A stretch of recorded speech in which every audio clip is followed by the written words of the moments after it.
The rifle shot missed her head by 3 inches, and Rebecca Zimmerman barely had time to wonder why someone wanted her dead before she was diving off her horse into the scrub brush of western Kansas.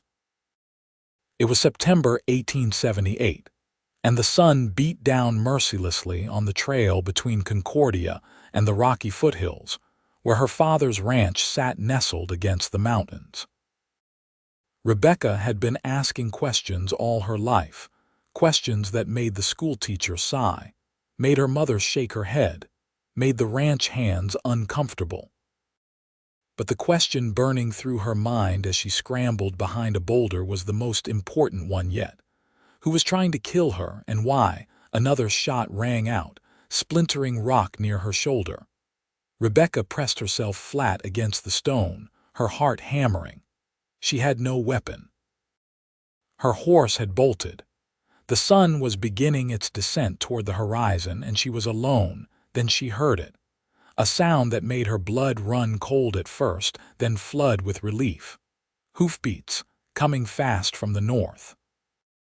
A third shot cracked through the air, but this time it was followed by a deep, resonant shout that echoed off the rocks. "Drop it now, or the next bullet goes through your skull." The voice belonged to a man rough and commanding, with an authority that brooked no argument. Rebecca risked a glance around the boulder and saw him. He sat astride a massive bay horse, his silhouette dark against the amber sky. Even from a distance, she could see the width of his shoulders, the powerful build of someone who had carved a life from these unforgiving mountains.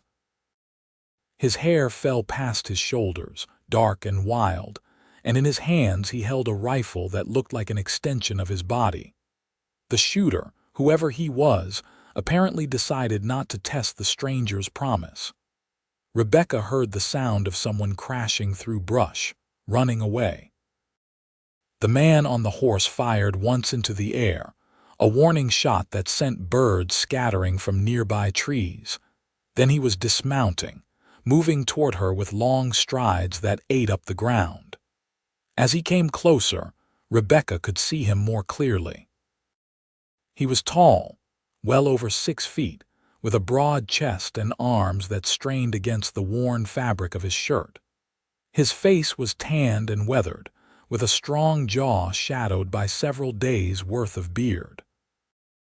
But it was his eyes that caught her attention, pale blue like a winter sky, sharp and assessing as they swept over her. "You hurt?" he asked, his voice gentler now but still carrying that rumble of authority. Rebecca found her voice, though it came out shakier than she would have liked. "No." "Thank you. I do not know who that was or why they were shooting at me." He studied her for a long moment, those pale eyes taking in every detail. Then he offered his hand, large and calloused. "Can you stand?" "Yes."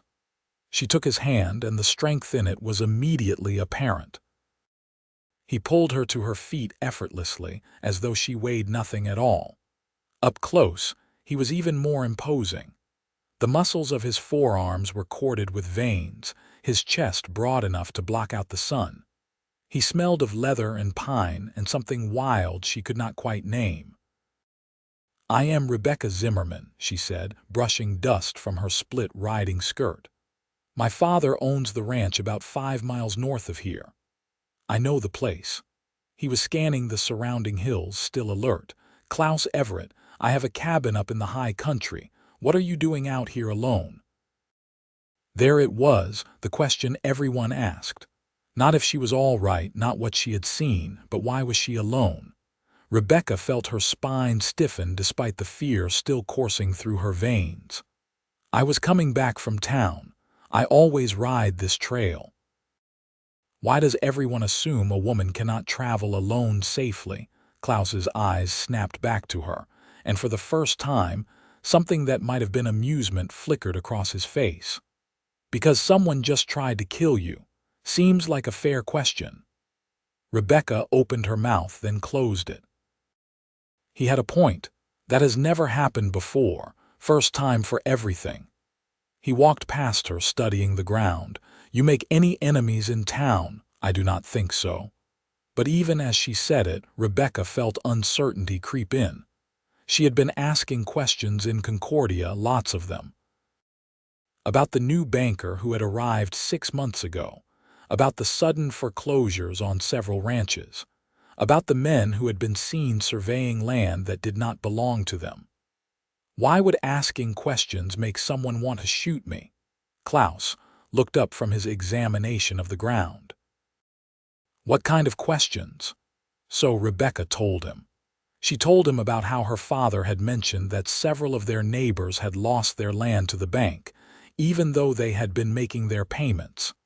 She told him about the banker, a man named Harold Finch, who had come from St. Louis with expensive suits and an even more expensive buggy. She told him about the surveying crews and the rumors of a railroad spur being planned, rumors that no one would confirm or deny. Klaus listened without interrupting, his face unreadable.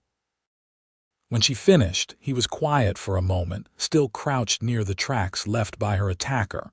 Then he stood, brushing his hands on his pants. Your horse ran west. It will probably head back to your ranch. We should get you home before dark.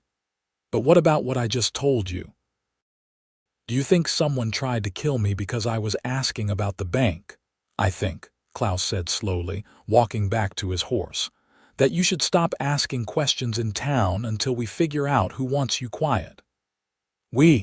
Rebecca followed him, her curiosity overriding her fear. Are you going to help me find out who did this? He turned to face her, and she nearly walked into his chest. Up close, she had to tilt her head back to meet his eyes. You just got shot at and you are already asking questions.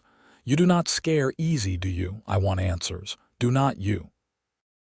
Klaus studied her for another long moment, and Rebecca had the distinct feeling she was being weighed and measured. Then, to her surprise, he smiled. It transformed his face, softening the hard edges, crinkling the corners of his eyes. Yeah, I do, come on. He mounted his horse in one fluid motion, then reached down for her. Rebecca hesitated only a moment before taking his hand and letting him pull her up behind him. She had no choice, after all. Her horse was gone and darkness was coming fast. But as she settled against his broad back, her arms around his waist to keep her balance, she could not help but notice the solid warmth of him, the way his muscles flexed as he guided the horse back toward the trail. How long have you lived up in the mountains? She asked as they started moving. 3 years. Where did you come from before that? Montana territory. Why did you leave? She felt rather than heard his chuckle, a rumble that vibrated through his chest. That is a lot of questions. People say I ask too many questions, but how else am I supposed to learn anything? Fair point. Klaus was quiet for a moment as they rode. I left Montana because I was tired of mining camps and boom towns, wanted somewhere quieter. So you became a mountain man. I trap and hunt, sell furs and meat in town. It is a living. Do you like it, being alone all the time? Who says I am alone? Rebecca felt her cheeks heat. Oh, I apologize. I did not mean to assume. Do you have a wife? No wife. But I have the mountains, the animals, the sky. That is enough company most days. They rode in silence for a while, but Rebecca's mind would not stop working. Someone had tried to kill her. Someone who did not want her asking questions about the bank and the land deals, which meant there was something worth hiding, which meant her instincts had been right. What are you thinking? Klaus asked. I can practically hear your brain working. I am thinking that if someone tried to kill me to keep me quiet, then there must be something important to discover, something worth protecting. Or you are thinking that you should let this go and stay safe. I do not understand people who can just ignore injustice. If the bank is stealing people's land, should not someone do something about it? Should not and will are two different things. But there was something in Klaus's voice that made Rebecca think he was not as dismissive as his words suggested. Would you just let it go? She pressed. If you knew something wrong was happening. Klaus was quiet for so long that Rebecca thought he might not answer. Then he said, "No, I would not." They crested a rise, and Rebecca's family ranch spread out before them in the valley below. The house was modest but well-maintained, with a barn and several outbuildings. Cattle dotted the hills beyond. As they drew closer, Rebecca saw her father standing on the porch, his posture tense. Her horse must have made it back. Rebecca. Her father, Thomas Zimmerman, was a tall man in his 50s, with silver threading through his brown hair. He hurried down the steps as Klaus brought the horse to a stop. "What happened? When your horse came back without you, I was about to ride out looking." Rebecca slid down from the horse and Klaus followed, moving with that same easy grace despite his size. "Someone shot at me on the trail. Mr. Everett scared them off and brought me home." Thomas's face went white, then red with anger. "Shot at you? Who would do such a thing?" "We do not know," Klaus said before Rebecca could answer. "But whoever it was, they were waiting. This was not random." Thomas studied Klaus with the assessing gaze of a man who had spent decades judging the character of others. "Klaus Everett, I have heard of you. You have the cabin up near Eagle's Peak." "Yes, sir. I owe you a debt for protecting my daughter." "No debt, just happened to be in the right place." Klaus looked at Rebecca, and she saw concern in those pale eyes. "But I think you should keep her close until we figure out what is going on." "I agree." Thomas put his arm around Rebecca's shoulders. "Come inside, both of you. You will stay for supper, Mr. Everett." It was not a question, but Klaus nodded anyway. As they walked toward the house, Rebecca's mother appeared in the doorway. Sarah Zimmerman was a petite woman with graying blonde hair and eyes that missed nothing. Those eyes widened as she took in Rebecca's disheveled appearance and the tall stranger behind her. "Rebecca, what on earth?" So the story had to be told again, this time with both parents listening with increasing alarm. They sat around the kitchen table while Sarah put coffee on and started pulling out food for supper. Klaus sat across from Rebecca, his large frame making the kitchen chair look child-sized. He listened as Rebecca recounted everything, occasionally adding details she had missed. When she finished, Thomas was silent for a long time, his jaw working. Finally, he said, "I have heard rumors about the bank, nothing concrete, just whispers.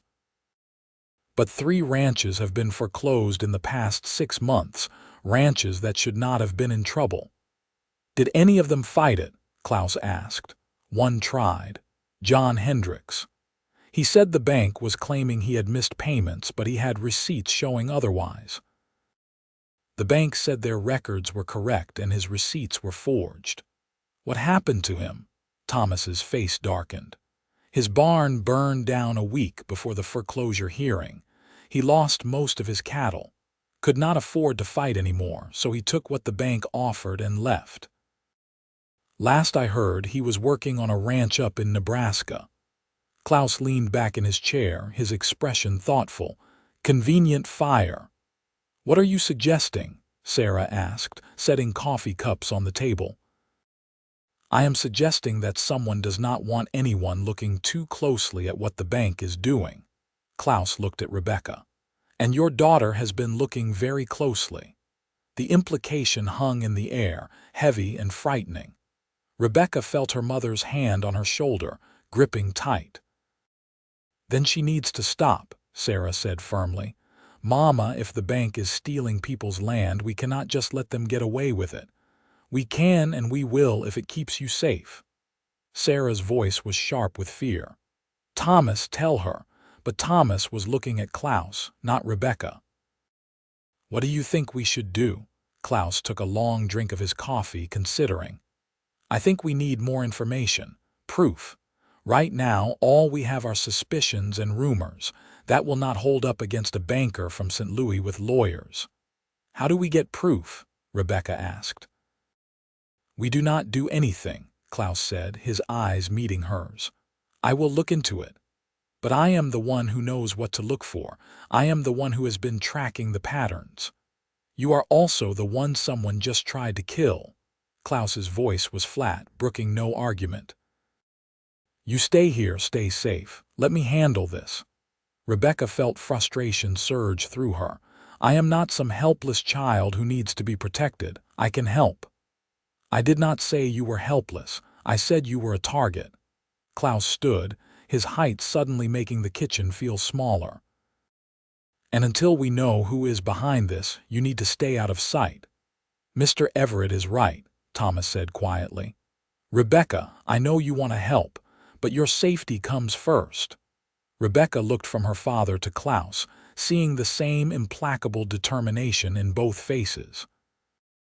She wanted to argue, wanted to insist that she could take care of herself. But the memory of that bullet whizzing past her head was still fresh, still terrifying. Fine, she said, though the word tasted bitter. But I want to know everything you find out. Klaus nodded. Fair enough. You answer my questions, I will answer yours. Deal. Despite her frustration, Rebecca felt a smile tug at her lips. Deal. They ate supper together, Sarah's pot roast with potatoes and carrots. Klaus ate with the appetite of a man who lived on his own cooking, complimenting Sarah until she blushed. But Rebecca noticed that his eyes kept returning to her, assessing, thoughtful. Every time their gazes met, she felt a little jolt, like electricity in the air before a storm. After supper, Klaus prepared to leave. I will come back tomorrow, he told Thomas. In the meantime, keep watch. If you see anyone suspicious around the property, fire 3 shots. I will hear it. You are a good distance away, Thomas said doubtfully. I will hear it, Klaus repeated. Then he looked at Rebecca. Try to stay out of trouble for one night. I make no promises. That almost smile appeared again, transforming his rugged face. I did not think you would. Rebecca walked him out to his horse, ignoring her mother's meaningful look. The sun had set completely now, and stars were beginning to appear in the darkening sky.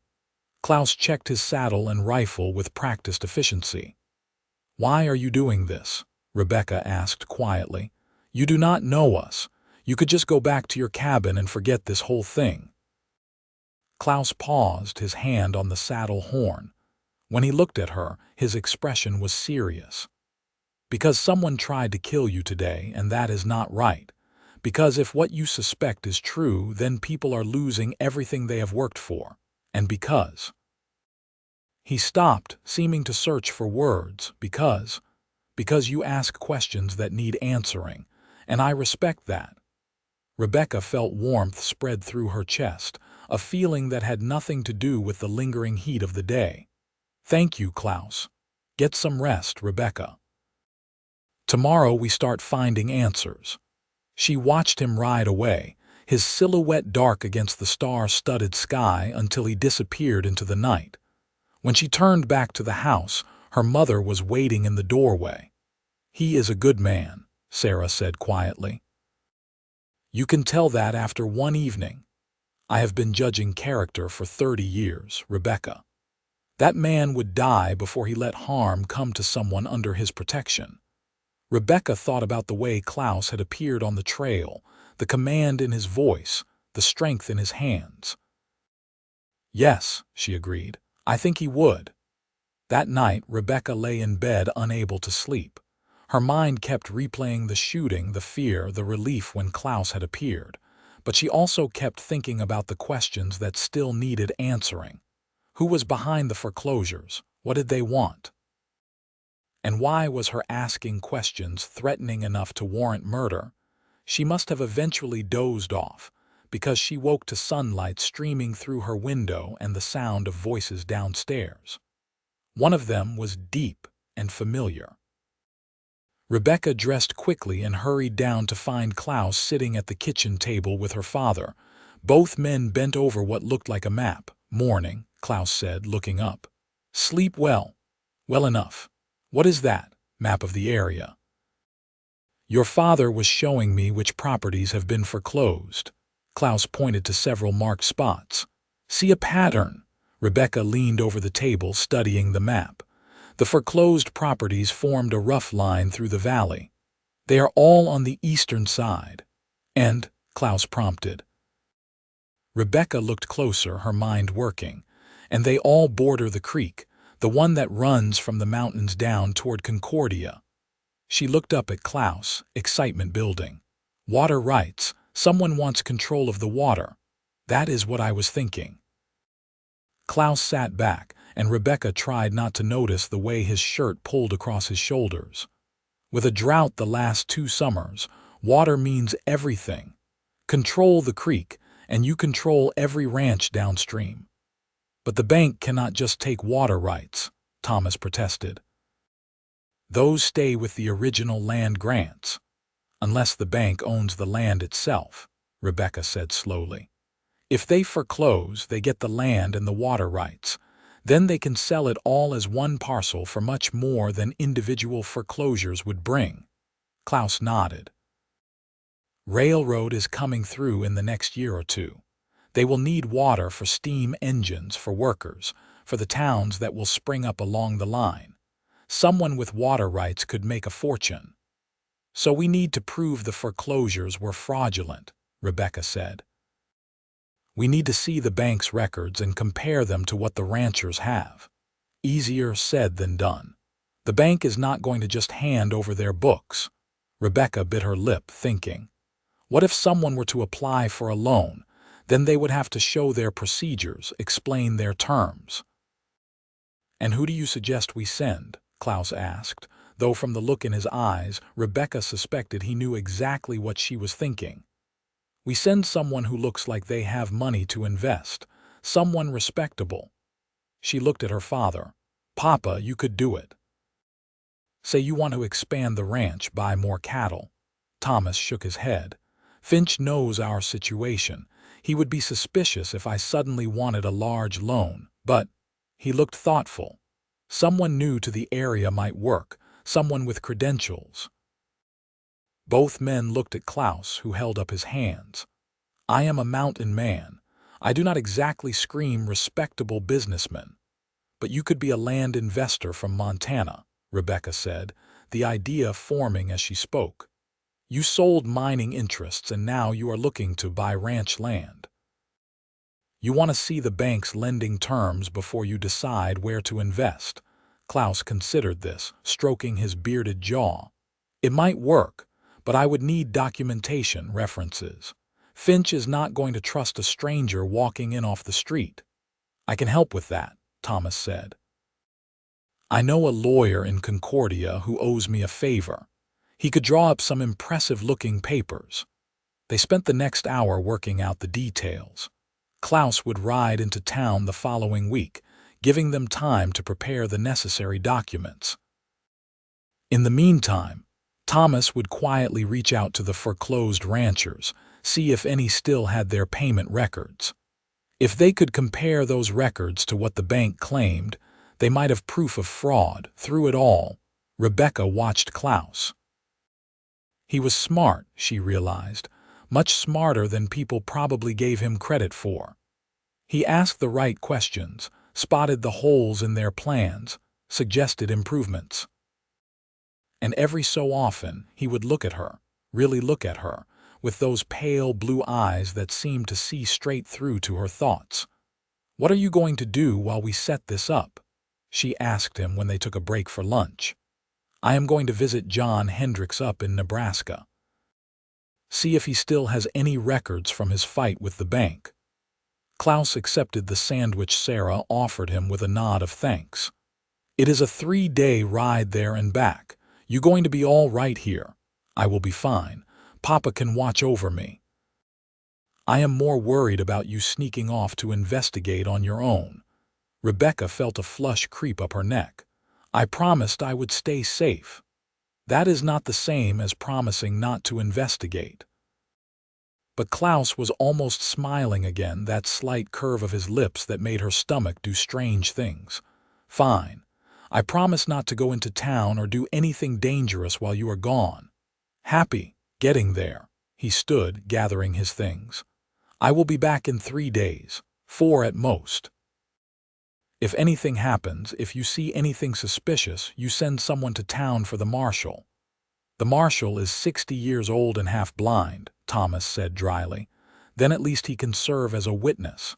Klaus looked at Rebecca one more time. 3 days, stay put. I will. But after he left, Rebecca found herself restless. 3 days felt like an eternity. She tried to help her mother with the household chores, but her mind kept wandering. She tried to read, but could not focus on the words. Finally, she asked her father if she could help with the ranch work, anything to keep busy. Thomas put her to work mending tack, a job that required focus but allowed her to sit in the barn doorway where she could watch the road. She told herself she was watching for danger, for anyone suspicious. But truthfully, she was watching for Klaus, even though she knew he was long gone.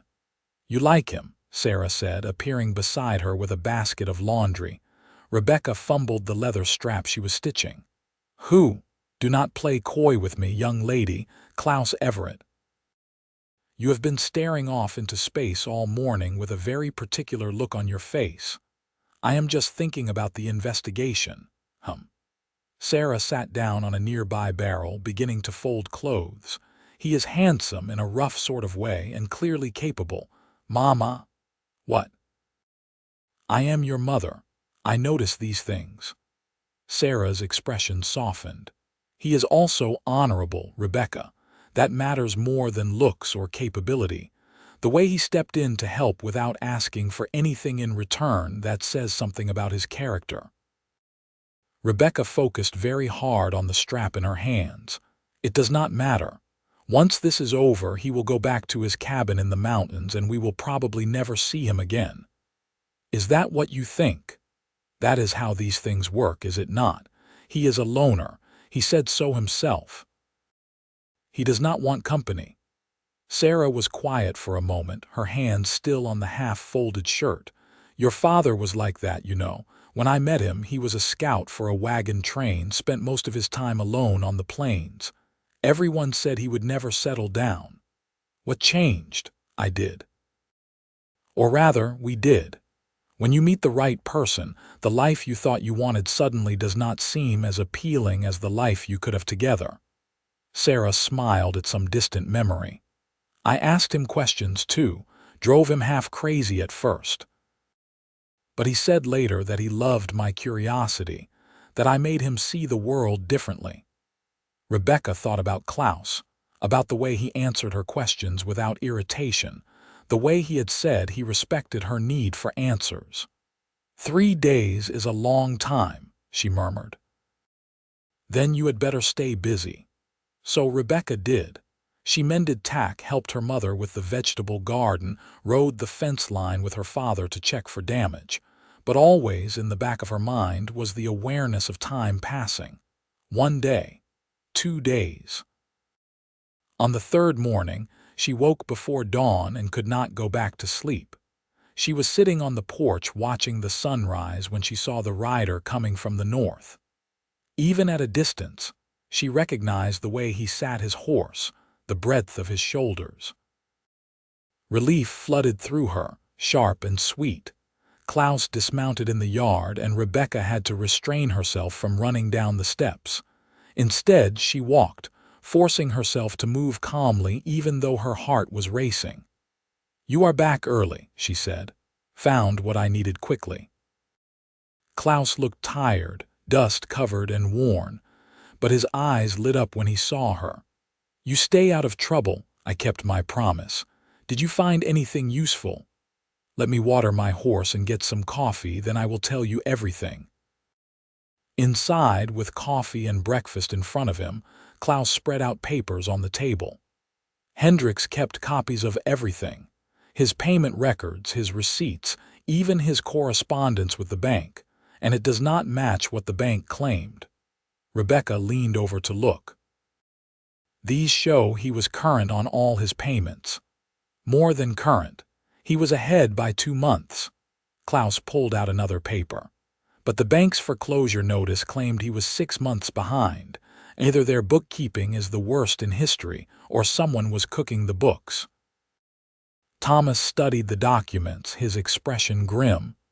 This is enough to reopen the case, but we would need a judge to look at it, and the circuit judge is not due back for 2 months. What about the other foreclosed ranchers? Rebecca asked. If they all have similar discrepancies, that is a pattern. That is proof of fraud. I am already reaching out to them, Thomas said, quietly, but some have moved away and others are too scared to get involved. We still need to see the bank's records, Klaus said.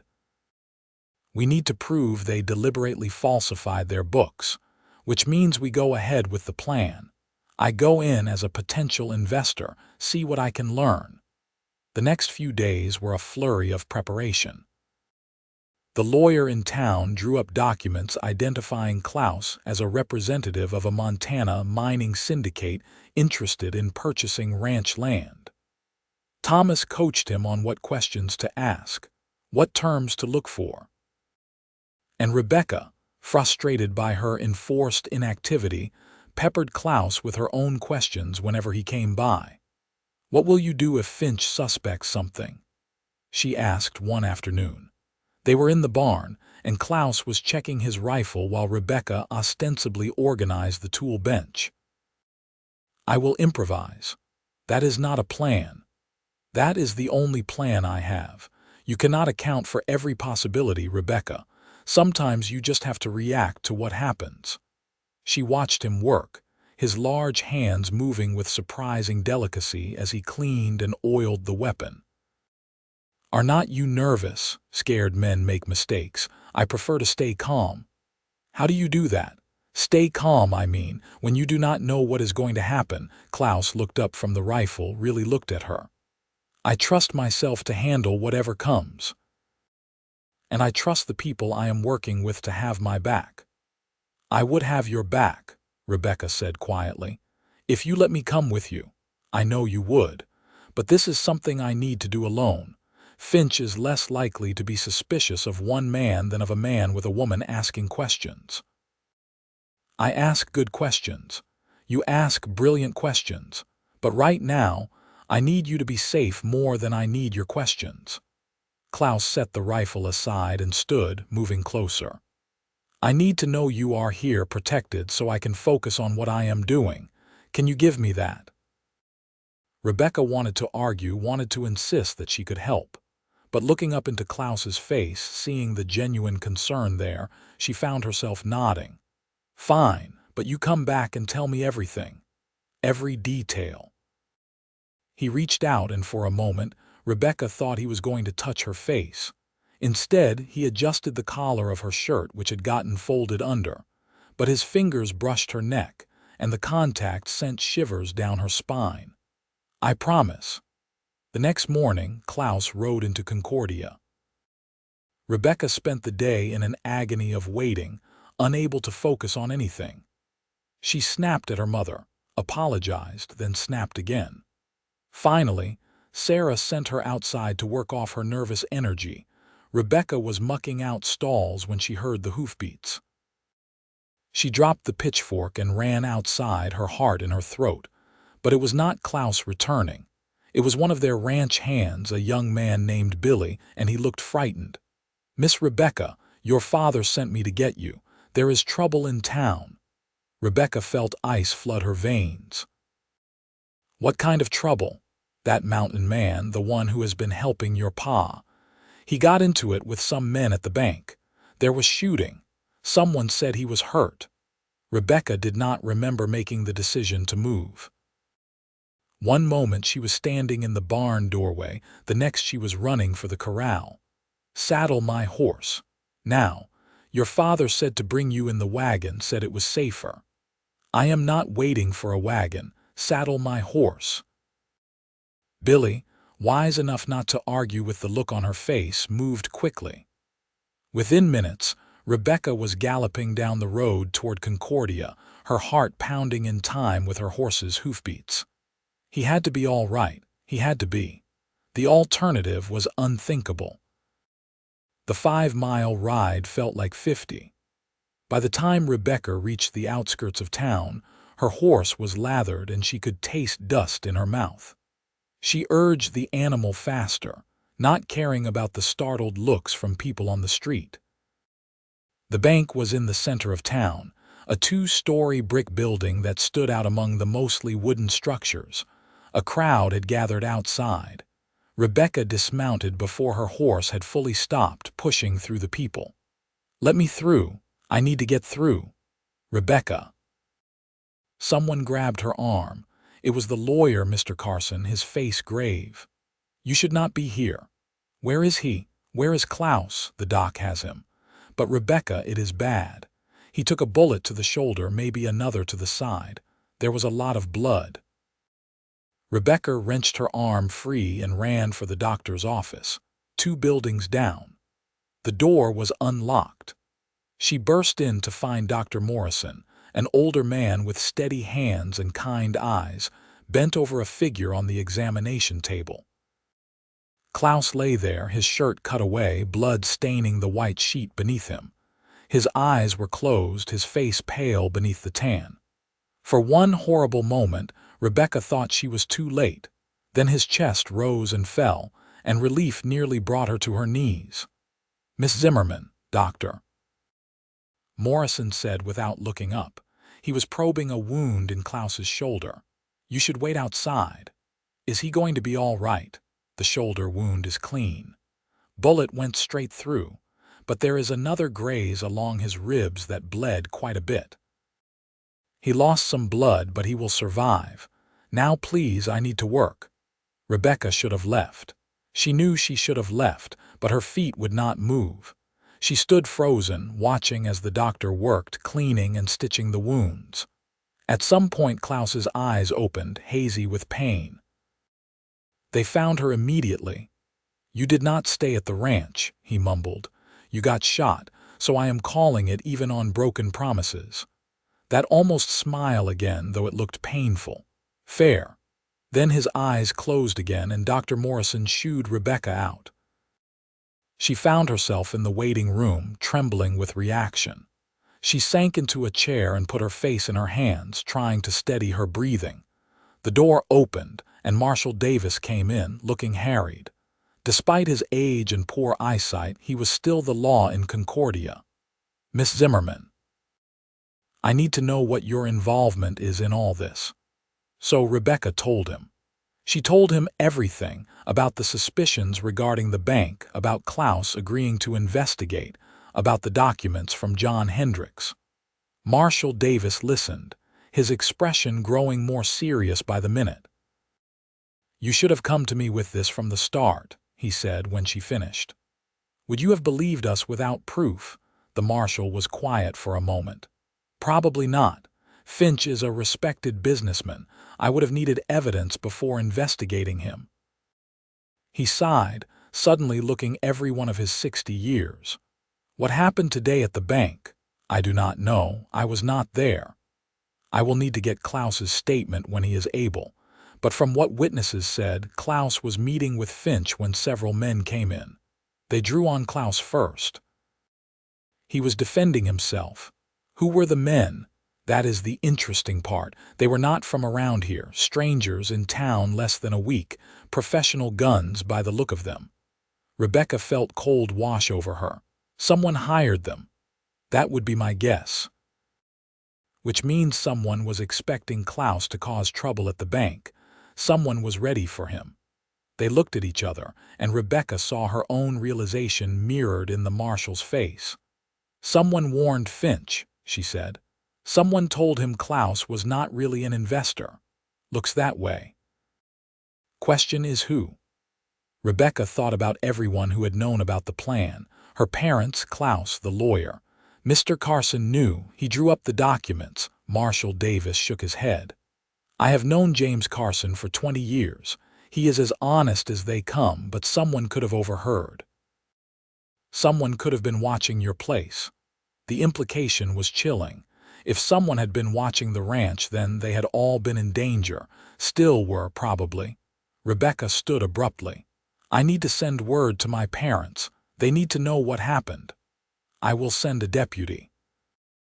You stay here. If they were willing to shoot Klaus, they might come after you next. All the more reason to get out of town and back to the ranch where Papa and the ranch hands can protect us. Or you could stay here where I can keep an eye on you." The marshal's tone left no room for argument. "You can wait for Klaus to wake up, make sure he is all right. Then we will figure out the next step."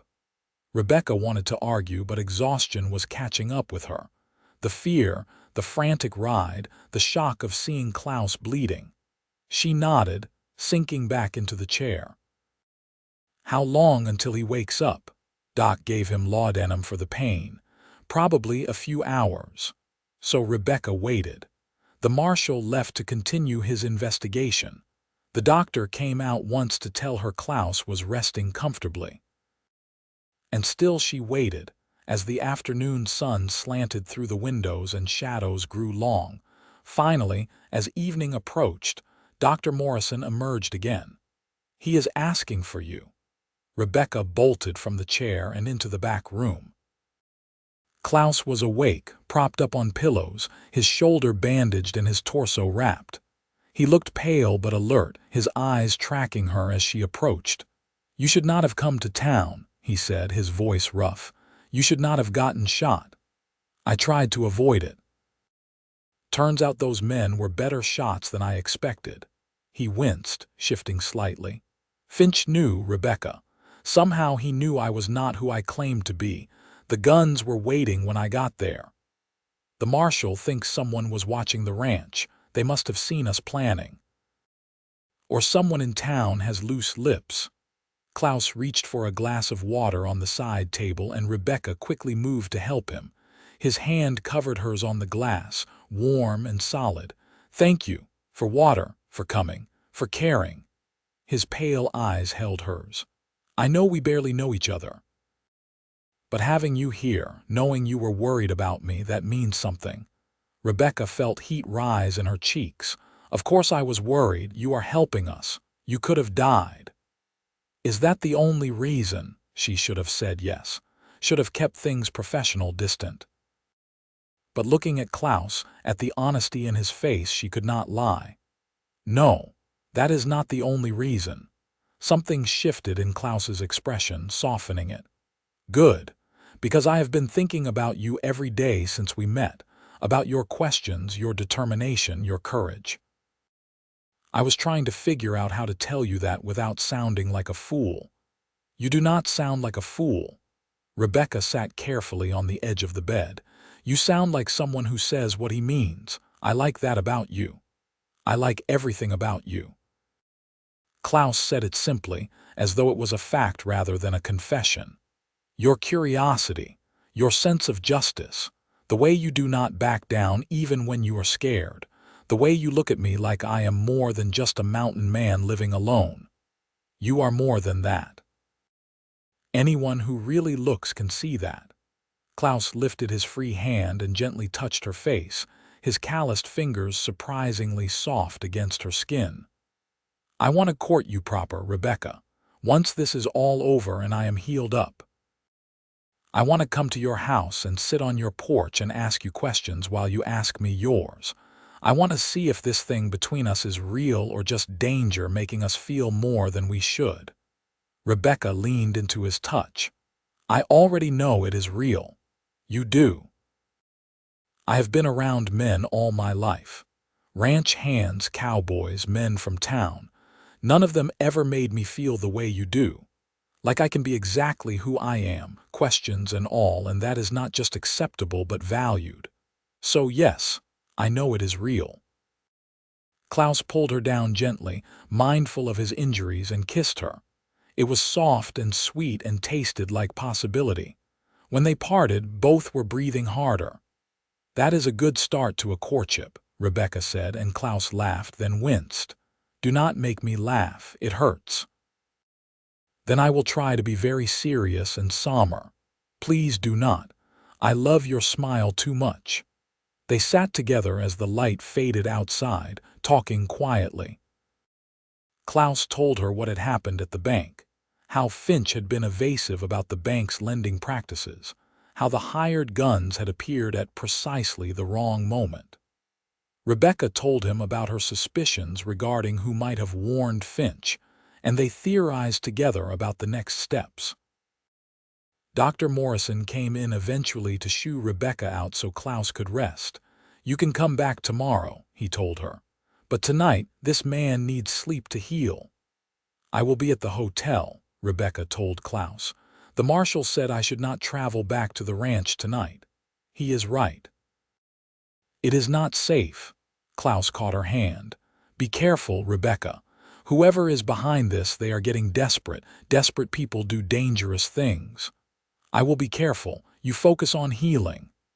Rebecca left the doctor's office to find her father waiting outside with the wagon. Thomas looked 10 years older than he had that morning, his face drawn with worry. "Thank God you are all right. When Billy said you rode off alone, I nearly had an apoplexy." "Klaus is going to be fine, Papa. The doctor says he will make a full recovery." "Good. That is good." Thomas helped her into the wagon. "The marshal told me what happened. He thinks we should back off, let him handle the investigation." "And do you agree?" Thomas was quiet as he guided the wagon down the street toward the hotel. "I think we have stirred up a hornet's nest. I think someone powerful enough to hire professional guns is not going to be stopped by an old marshal and a mountain man, no matter how capable. And I think—" He paused, his jaw working. "I think I cannot lose you, Rebecca. You are my only child. If something happened to you because of this, I could not live with myself." Rebecca put her hand on her father's arm. "Nothing is going to happen to me. We are being careful. Klaus got shot despite being careful, and he is going to be fine. Papa, we cannot just let this go. People are losing their homes, their livelihoods. If we give up now, Finch and whoever is working with him win. Sometimes the bad men do win, sweetheart. That is just how the world works. Maybe, but not this time. Not if we can help it." Thomas looked at her, and Rebecca saw pride mixed with the fear in his eyes. "You are so much like your mother. She never could back down from injustice either." They got Rebecca settled at the hotel, in a room that overlooked the main street. Thomas stayed in the room next door, and the marshal promised to have a deputy keep watch through the night. Despite the precautions, Rebecca found it hard to sleep. She kept thinking about Klaus, alone in the doctor's office, hurting. She kept thinking about the hired guns, about the lengths someone was willing to go to protect their secrets. Morning brought unexpected news. The marshal arrived as Rebecca was finishing breakfast in the hotel dining room. "We found one of the shooters. He was hiding out at a boarding house on the edge of town." "Did he say who hired him?" "Not yet, but he will.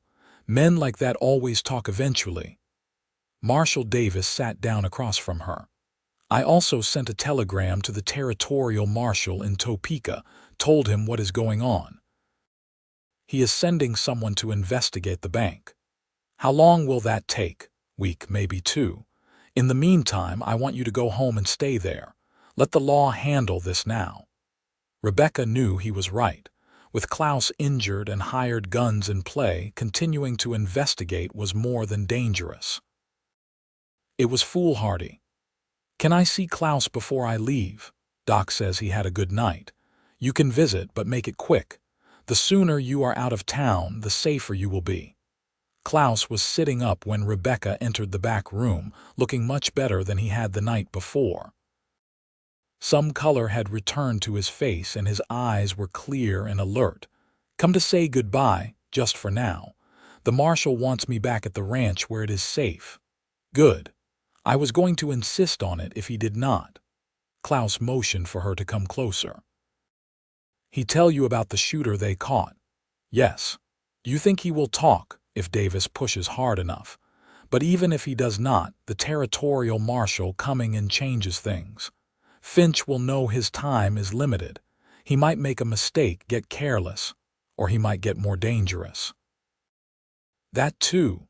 Klaus took her hand, his thumb rubbing across her knuckles. I am going to be laid up here for a week at least, maybe more. I hate the thought of you out there without me to watch your back. I have Papa and the ranch hands. We will be fine. Promise me something." "What?" "Promise me you will be cautious, that you will not go off investigating on your own, no matter how tempting it gets, that you will wait for me." Rebecca squeezed his hand. "I promise, but you have to promise me something too." "What is that?" "Promise you will heal fast and come back to me." "Because I am going to have a lot of questions saved up by then, and I expect you to answer every one." Klaus smiled, and it transformed his entire face. "I promise, and I will have questions of my own." "Like what?" "Like, will you let me court you proper? Like, will you go riding with me in the mountains? Like, will you consider a future with a mountain man who does not have much to offer but himself?" Rebecca felt tears prick her eyes. "You have everything to offer, and yes, to all of it." They kissed again, slower this time, savoring it. When Rebecca finally left, she carried the memory of that kiss like a talisman against her worry. The week that followed was the longest of Rebecca's life. She stayed at the ranch as ordered, helping with chores, trying to keep busy.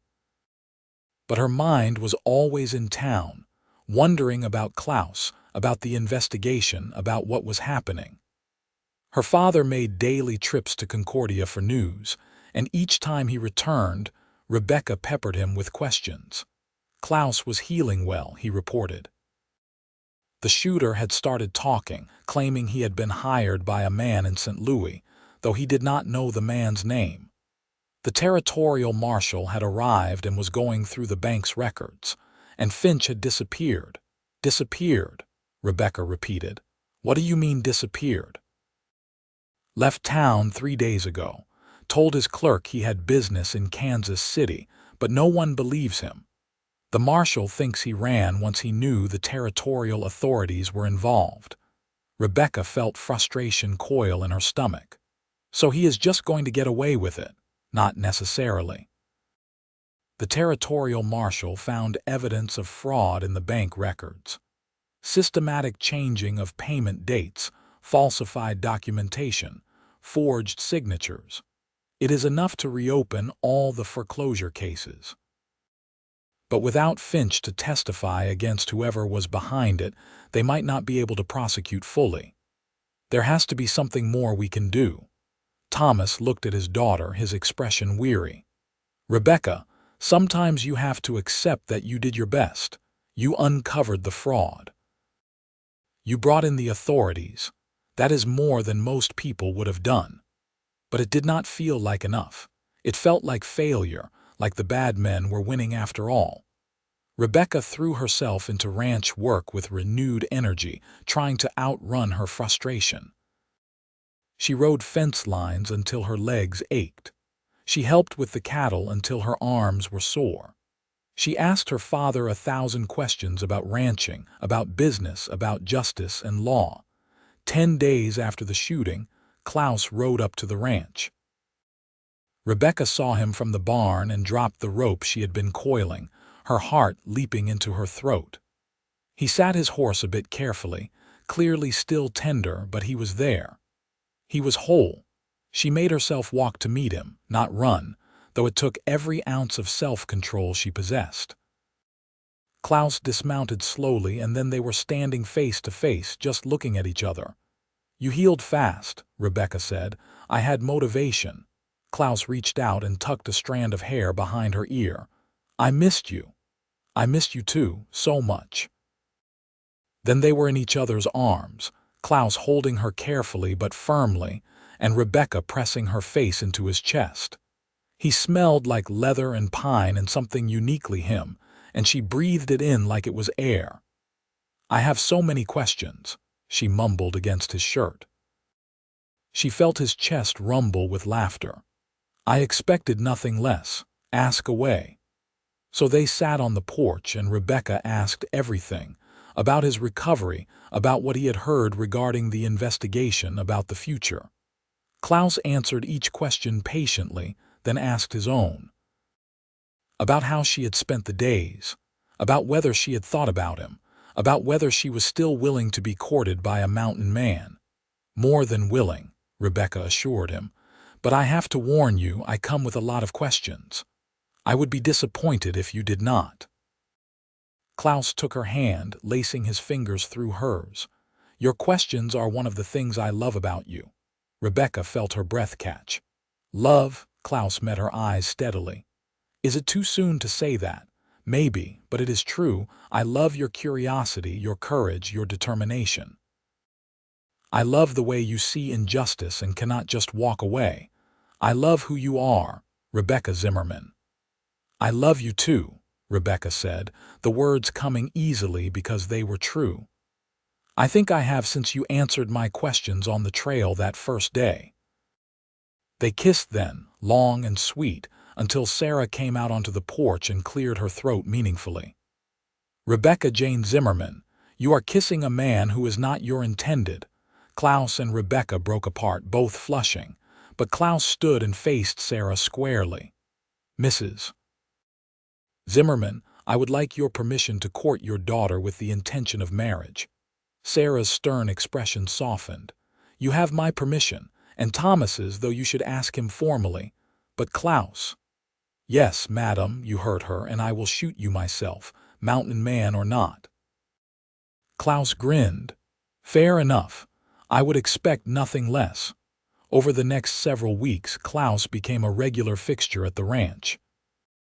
He courted Rebecca properly, sitting on the porch with her while they talked for hours, riding out to check the cattle together, helping with repairs around the property.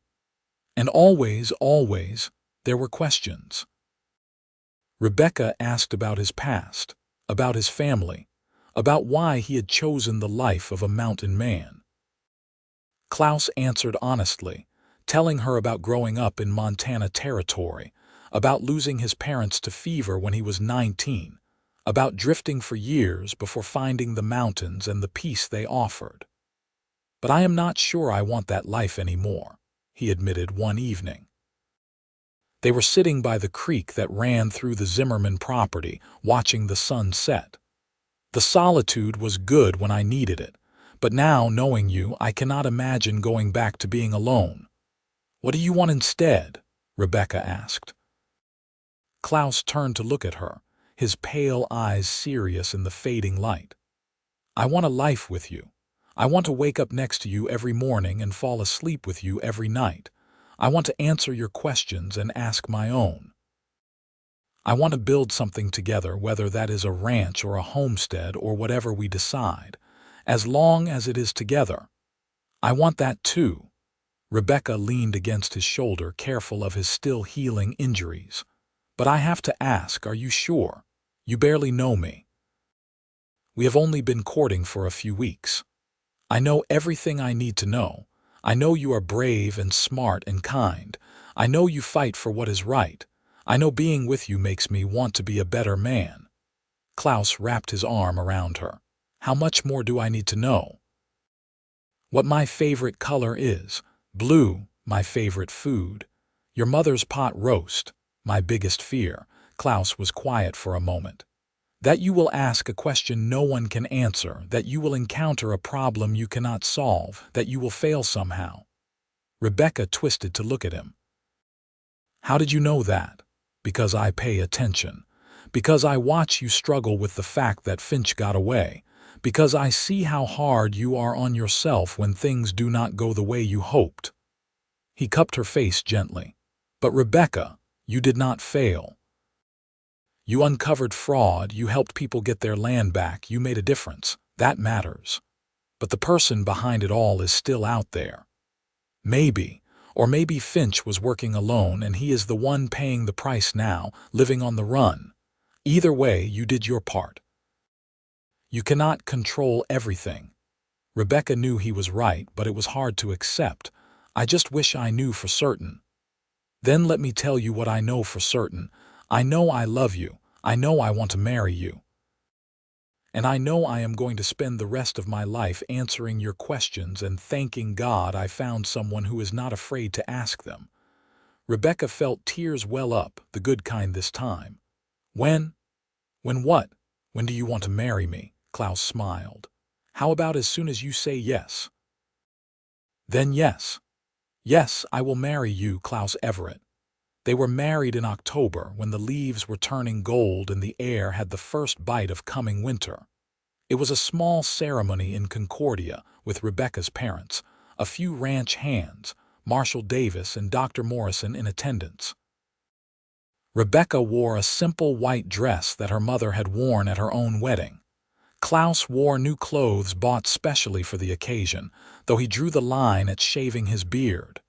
"You love me with the beard," he pointed out when Rebecca teased him about it. "I do," she agreed. "I love everything about you."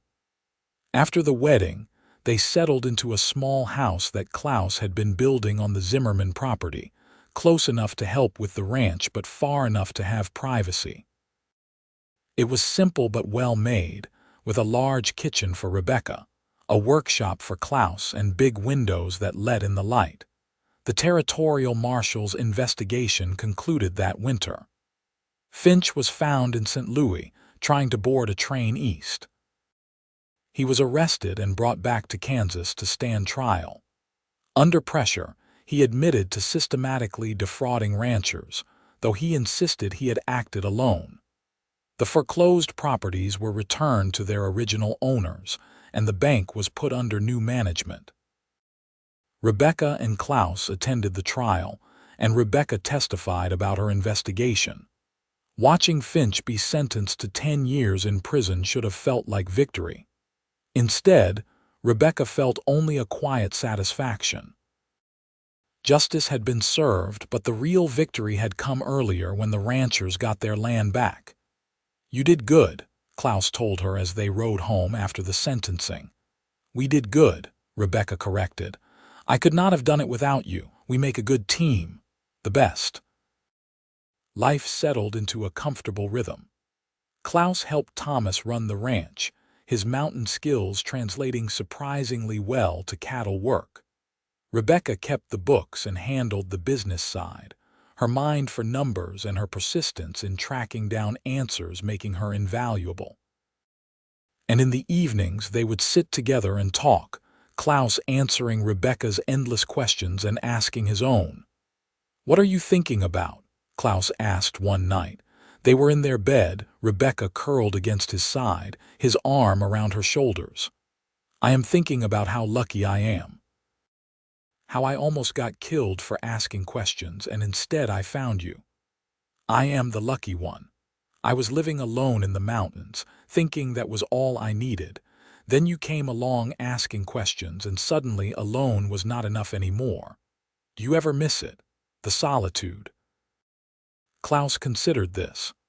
"Sometimes I miss the quiet, but then you start asking me about something, or I hear you laugh, or I wake up with you in my arms, and I remember that quiet is not the same as peace.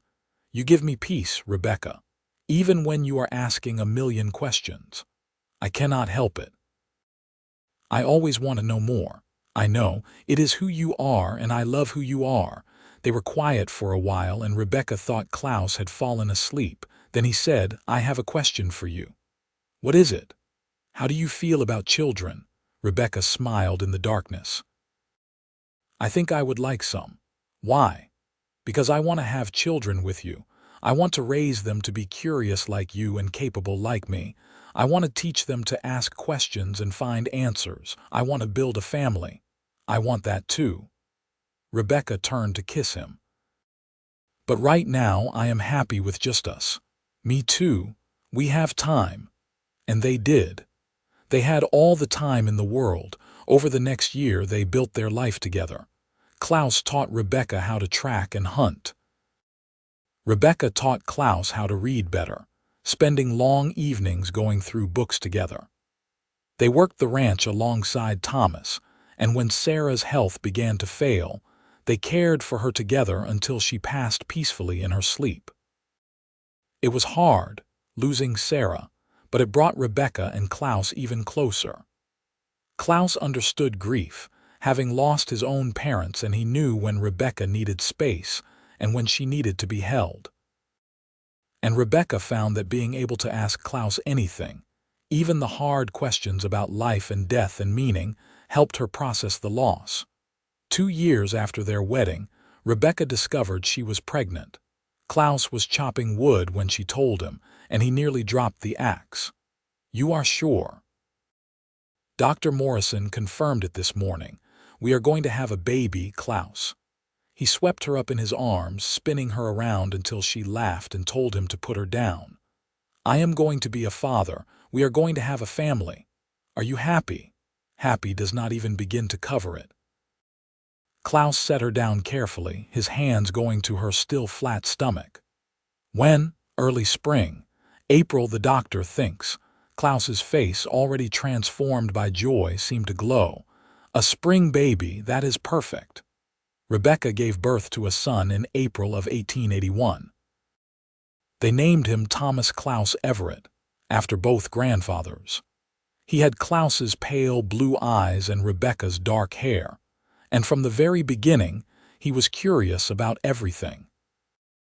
Rebecca spent hours answering his wordless questions as a baby, explaining what things were and how they worked even though he was too young to understand. "You are going to make him as curious as you are," Klaus observed one evening, watching Rebecca show their son a flower, pointing out the petals and the stem and the leaves. "Good.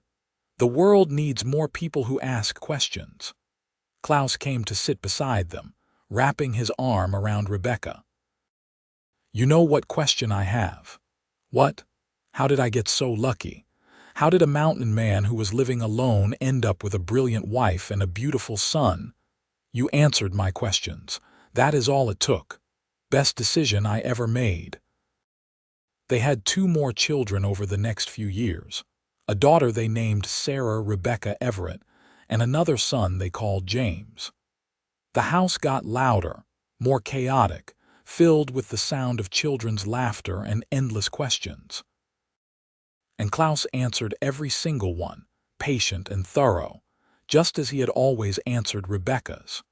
When Thomas got too old to run the ranch alone, Klaus took over the operation with Rebecca managing the business side. They expanded slowly, carefully, buying adjacent land when it became available.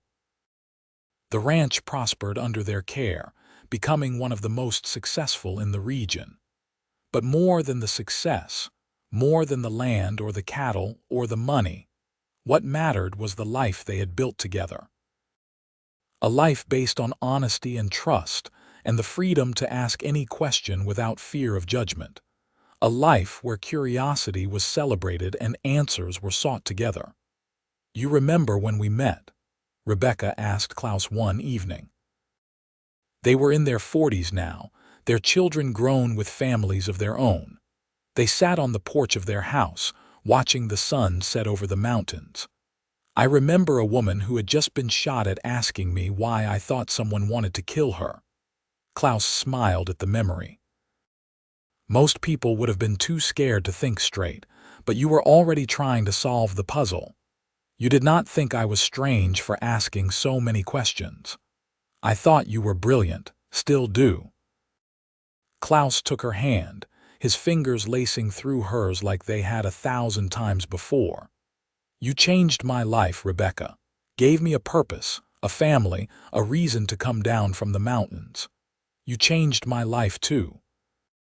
You taught me that the right person will not just tolerate my questions but love them, that I do not have to apologize for being curious. Never apologize for that. Your curiosity, your need to understand things, that is part of what makes you who you are. And who you are is the woman I fell in love with all those years ago." They sat in comfortable silence, hands clasped, watching the sky turn from gold to pink to purple. In the distance, they could hear their grandchildren playing, their voices carrying on the evening air. The ranch stretched out before them, prosperous and peaceful. "I have a question," Rebecca said finally. Klaus chuckled. "Of course you do. What is it? If you could go back and change anything about how we met, about how our life unfolded, would you?" Klaus was quiet for a long moment, considering. Then he said, "Not a single thing. Every question you asked, every answer I gave, every moment we spent together, it all led us here. To this life, this family, this love. Why would I change perfection? Rebecca leaned her head on his shoulder, feeling the solid warmth of him, the strength that had never wavered in all their years together. No reason. I just wanted to hear you say it. I will say it as many times as you want to hear it. I love you, Rebecca Everett.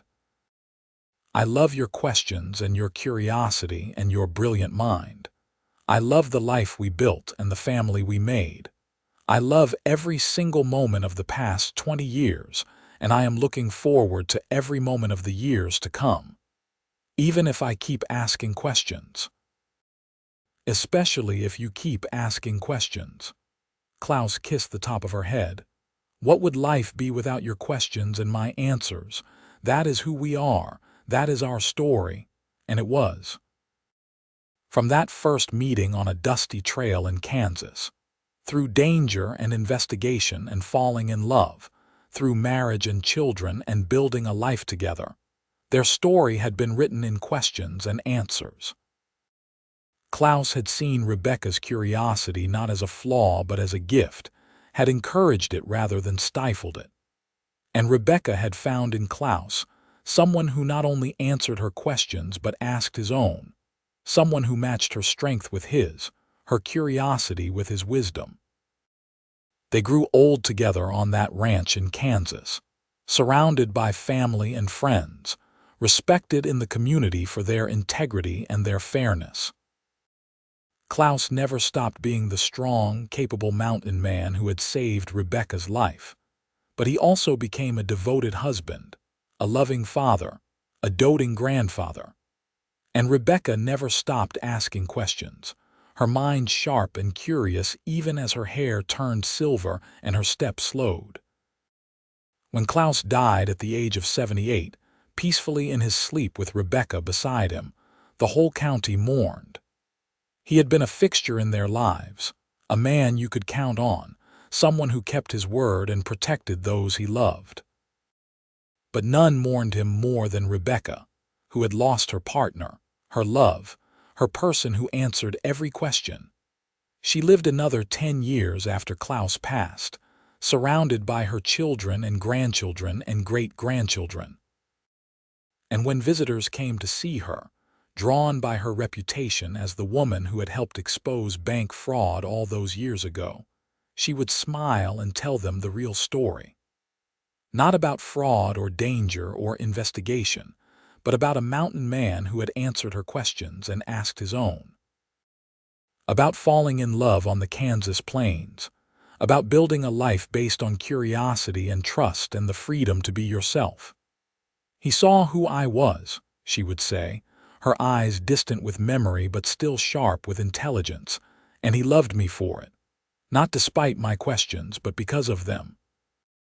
That is the greatest gift anyone can give another person, the freedom to be exactly who they are. And when Rebecca finally passed at the age of 86, she was buried next to Klaus on a hill overlooking their ranch. Their children erected a simple headstone that read, Klaus and Rebecca Everett. He answered every question. She asked them all. Together they found love.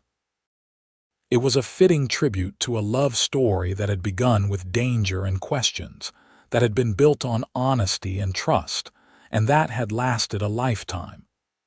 They had faced challenges together, raised a family together, built a legacy together.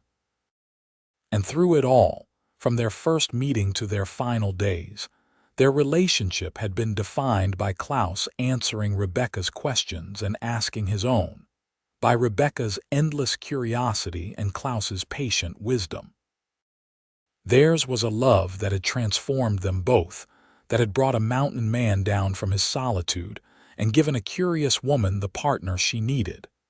It was a love built to last, and it had.